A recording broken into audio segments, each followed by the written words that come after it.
side, have you ever felt deceived from within yourself because of the road you have already taken and are about to continue for life?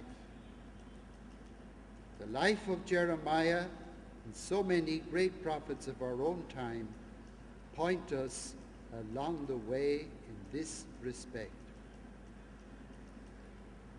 Just like Jeremiah, who was able to say later on in his life, even though he wanted no part in this call from God at the start, and even became so bitterly negative about it, he still continued steadfast in his fidelity to God. He trusted. It's like that little prayer in the Psalms. I trusted even when I said, I am sorely afflicted. Today, our world needs men and women who cannot be bought over with false promises, whose word remains faithful, who will not lose their individuality in the crowd, who will make no compromise with what is wrong, and who are never ashamed to stand up for the truth, especially when it's unpopular. All of us here this morning have been baptized into Christ, meaning that we share in his life as prophets, priests, and kings. But religious take their common baptismal calling a step further by consecrating their lives totally to Christ through the three evangelical counsels of chastity, poverty, and obedience. This becomes their profession in life.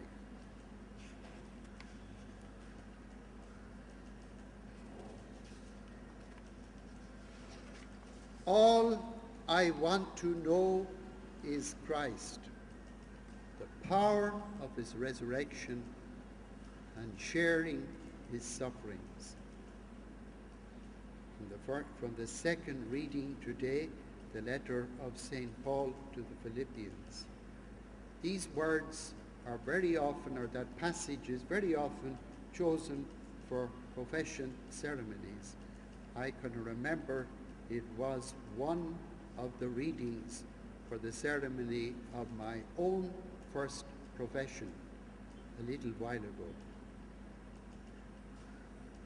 To know Christ, to know the power of his resurrection, and to share his sufferings. And then Paul adds to this, knowing fully well his own weaknesses, I am far from thinking that I have already succeeded. All I can say is that I forget what is past and I strain ahead for what is to come. I strain ahead. The Greek word for that little English phrase is agonizai. It means to struggle, to agonize, or in more colloquial English, to give it everything you have. It's like a runner in a marathon race, and there's still a few kilometers to go, and he's exhausted, but he is still ready to give it all he has. Jesus used that same word, I struggle or I strain ahead, when he told his disciples on the road to Jerusalem, there is a baptism that I must still undergo, and how I am constrained, how I am struggling until this is accomplished. He was referring to his second baptism, the real one, his passion and death and resurrection in Jerusalem. So Paul, when writing to the Christian community in Philippi, use this same sentiment as Jesus used with his disciples in order to describe the struggle that he still had in life as his life was closing in on him. I struggle on for all that is still to come, for the prize to which God calls all of us. Brothers and sisters, the gospel reading for today is taken from the long discourse of Jesus in the supper room with his disciples during the Last Supper. I am the vine, you are the branches, and my Father is the vine dresser. This story presupposes that action and bearing fruit abundantly are core elements in the life of every disciple of Christ, as we have just seen in the lives of Jeremiah and Paul. But the secret for making this possible is there in the parable of the vine and the branches. The parable from nature is so simple and self-evident, something with which his disciples could immediately identify from the vineyards they would have passed by on their journeys each day with Jesus around Galilee. The branch that produces no fruit will be cut off. They must have seen many branches like that. The branch that does bear fruit, he will prune to make it bear even more fruit. For religious, in a particular way, finding a balance between action and contemplation is never easy.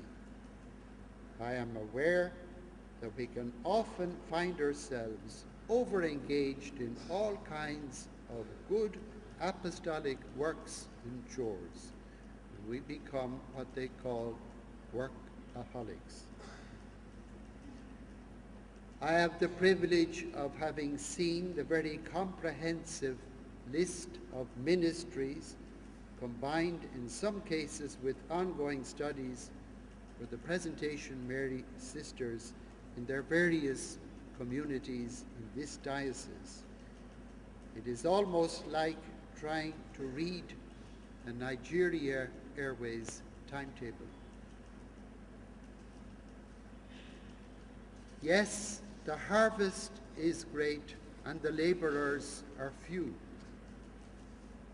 Today, I say a very big thank you to the Presentation of Mary sisters, as well as all other religious congregations of sisters who make such a significant contribution to the life and the mission of the Church in the Diocese of Banjul.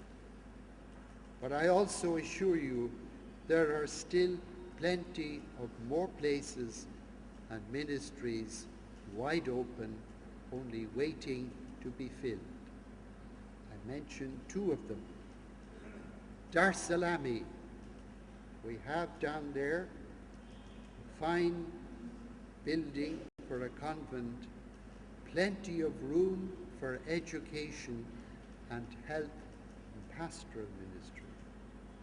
I go a little bit further up country to Fulabantang, the exact same. There is a nice house there waiting to be occupied with ministry in health and in education. I would be willing to take applications even immediately after this ceremony from those who are interested. Rosaline, Bernadette, and Josephine, I conclude with an Irish blessing. May the road to your door always be downhill. May you live as long as you want and never want as long as you live. Amen. Sisters Rosalie, Bernadette, and Josephine, you are already consecrated